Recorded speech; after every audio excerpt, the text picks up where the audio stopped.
ABC Columbia News at 11. Good evening, I'm Josh Berry. And good evening, I'm Alecia Barnes. Well, we're live from Maine and Gervais. We're going to take a look now at our tower cam tonight, and the storms have cleared and cooled things down just a bit. You can see overlooking the vista there. Yeah, but is more heat on the way? Let's get a quick check of your forecast. Here's Chief Meteorologist John Farley. John. Yeah, Josh, what we have out there tonight is, well, it's quiet. The storms came through and did an excellent job cooling things off. The last of the storms right here near Florence, and that's about it. In terms of the temperatures, I'm sure you noticed it. Once the storms came through, the temperatures really came down. 70s for all of us. And also, yes, it's humid out there, but, you know, the past couple of nights I've given you the heat index at this time of night. In some cases, it's been close to 90. Right now, basically still 70s with a couple of low 80s. So it's pretty comfortable, frankly, compared to the last couple of nights. Let's show you what's going on here for tomorrow morning's commute. It will be dry, and once again, it will be warm. Temperatures will start out upper 70s, low 80s. Tomorrow will be about a repeat performance of today. Maybe a few scattered storms if we're lucky to cool us off, but once again, tomorrow afternoon, the highs, how about 97 here in Columbia? Yeah, we're all going to be in that range, and then when you fold in the humidity, it'll feel hotter than that. Okay, the weekend forecast, that's coming up in just a few minutes. Unruly parents will have a target on their backs this fall with their kids out in the field. The South Carolina Soccer Association has put them on notice, hoping to sideline the silence. I hit the streets tonight seeing what you thought of this warning. Out on the town tonight, the viewpoints vary. That might be taken a little bit too far. Yeah, I think it would be instructive. But ask a soccer player. Trying to keep running and play instead of what my mom is saying. The South Carolina Youth Soccer Association sent out this memo titled Silent September, letting parents know in bold, silence is expected. I understand what they're trying to do because people go crazy sometimes. The goal is cutting back on heckling of referees and coaches while promoting positivity towards players. But the memo mandates there won't be cheering either. Some parents see it as a good thing. I think that it gives a time of reflection so that parents can understand how their words affect children. According to the memo, spectators will get 2 warnings before the ref demands that person leave or the game can be called off.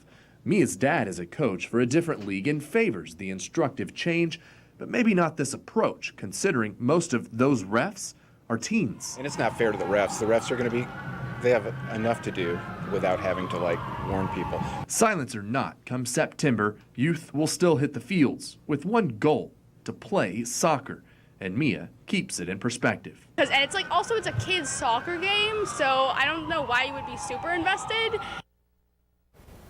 Now, prior to the season, each team is going to have to get their parents' signatures acknowledging some of these rules. And Alecia, it's not just a one-time thing. It's not just for September. They're going to have periodic silent Saturdays and Sundays as well, just as a reminder about these rules and kind of the change they're hoping to instill out in the sidelines. Yeah, well, it's really interesting when she said, you know, hey, where my focus is, and also what this might actually teach everybody at the end of the day. And parents out there, too, we were surprised because I didn't expect it. They had a grasp on this. They said they understand it's kind of needed out there, and maybe once it's over with, parents will reflect on how they have been acting. And parents can kind of calm down. Right. Yeah.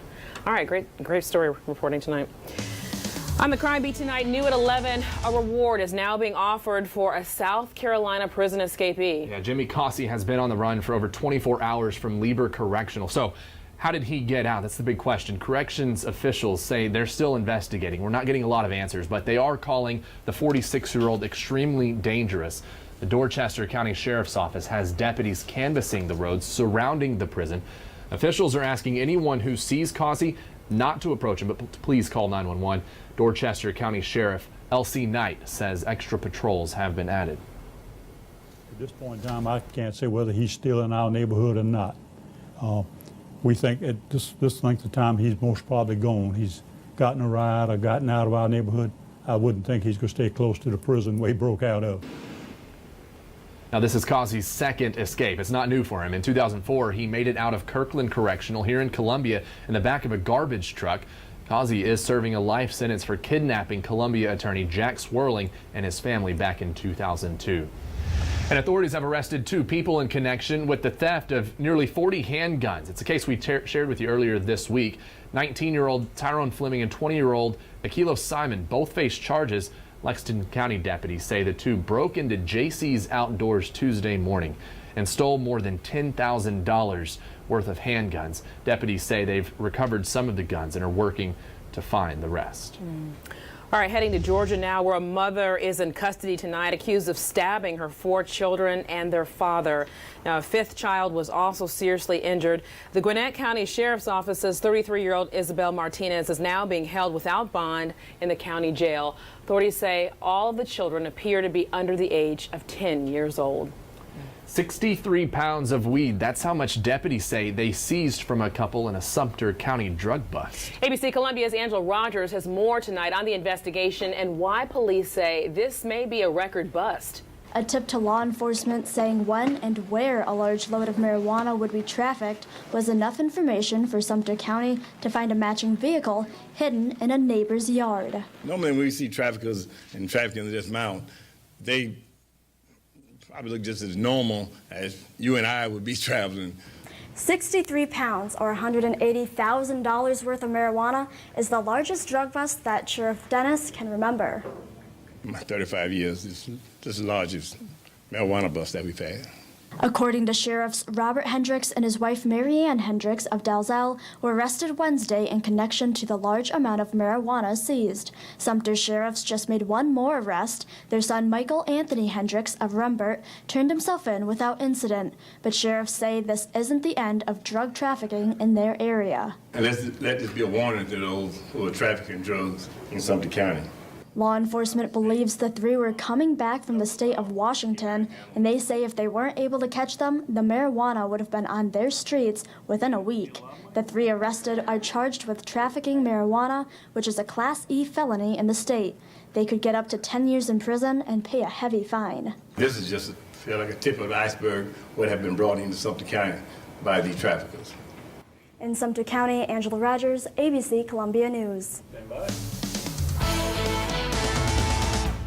All right, hours before a crucial meeting with Russian President Vladimir Putin, President Donald Trump stopped short of condemning Moscow for meddling in the U.S. presidential election. Yeah, this as protests erupt in Hamburg, Germany, ahead of the G20 summit. ABC's Maggie Rulli has more on the summit and the Putin factor.